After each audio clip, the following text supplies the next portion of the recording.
Welcome back, Getaway 2020. I'm Daniel or Apollo, and I'm with James Bosch, licensed and family marriage therapist. Welcome back, James. Thanks. Hi, Getaway. Today, we'll be talking about the perspective of the parent in relationship to the family. James, thanks for being with us. My first question for you today is, what are some comments and concerns that you've heard from parents of burn survivors in relationship to the family?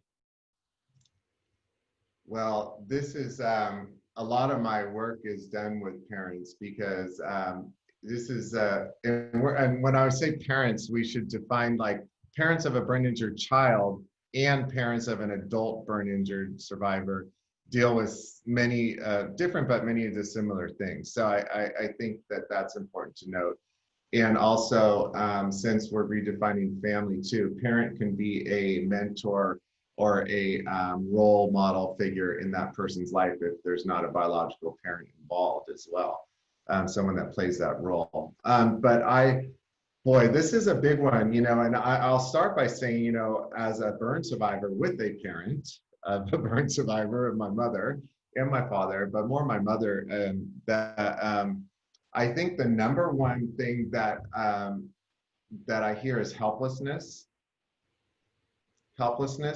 to see someone you love and not be able to help them, especially in regards to the immense amount of pain and suffering that goes along with the treatment, not just the injury. The injury is like the horror of what happened. So first, like, oh my God, the horror of this thing happened to my loved one.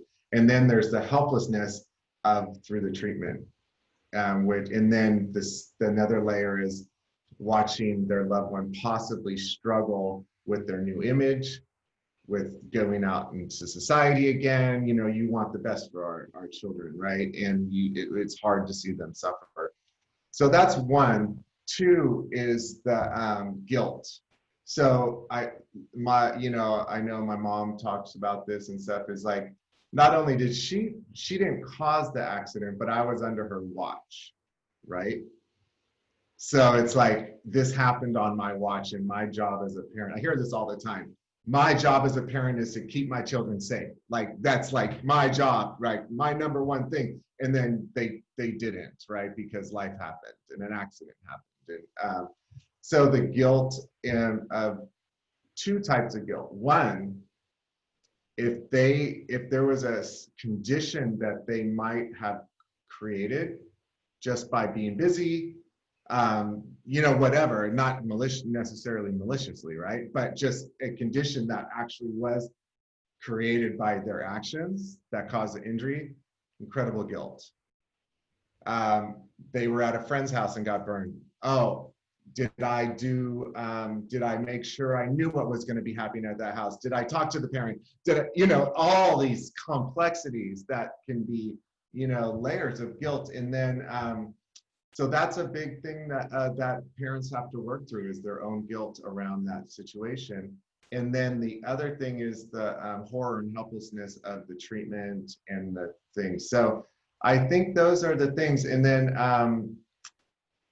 parents also have to deal with if it's a big injury and it disrupts not just the burn injured child's life, if they have other children, if they have to leave their job to be at the hospital all the time. I mean, so there's all these layers that of things that can affect. And many times it's the parents don't know where to go for help, because they often feel bad having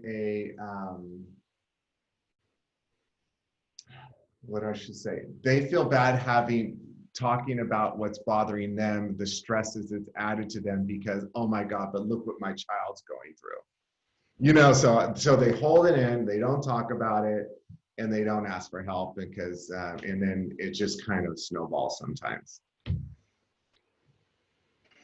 That's a lot, Yes. but those are some, you asked me what are some things I hear, and those are some things. I mean, of course, it's not always like that. I mean, sometimes there's just, wonderful support for the family, but a lot of times there's a lot of support and outpouring at the very beginning of the injury, and then it goes away.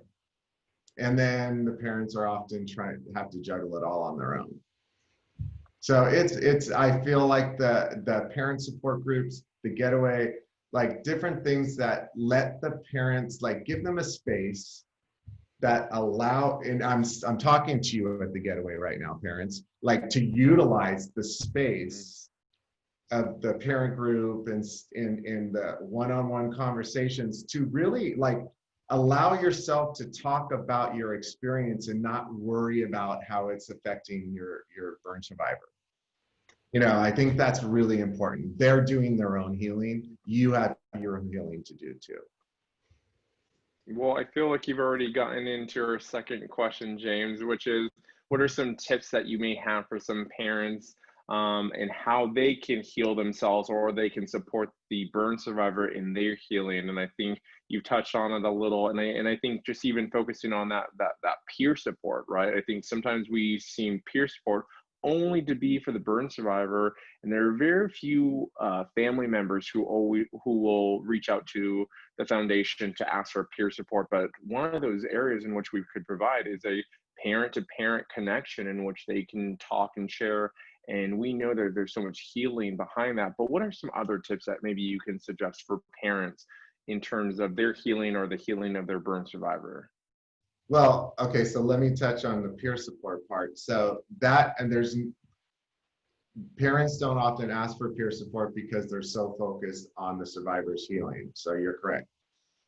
Turning that shift, because, and once I see a parent and they tell me that they talk to another parent, the relief of just hearing their own experience in someone else's words is huge, because everyone around them is saying, oh, we can't imagine how, everyone's trying to be empathetic, but they don't get it because they're not there, right? And they often say really unhelpful things. But so that's one. The other thing too is secondary trauma. You know, if the parents often been traumatized too, especially if they were around or involved or witnessed the accident.